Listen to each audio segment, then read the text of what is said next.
Welcome to Pindar Poetry. We hope you learned something new. You open YouTube and sign in so your playlists sync. Next, open the playlist you want to stop and start any video. This reveals the playlist panel and queue.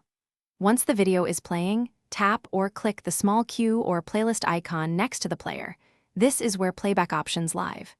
You do this because stopping a playlist requires accessing the active queue, not just the playlist page, so move straight to the player controls now.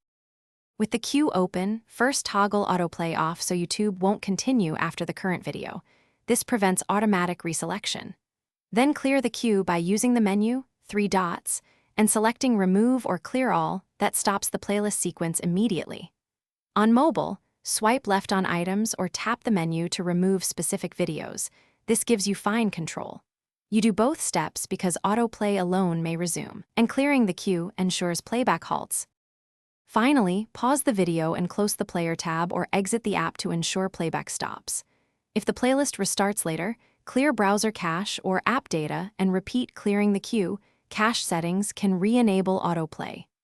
Also confirm you're signed into the expected account because playlists and queue are account-specific. If problems persist, sign out and back in, then rebuild the queue as needed. This resolves most stubborn cases by resetting session state and playlist ownership. Thanks for watching. Consider subscribing if we helped you.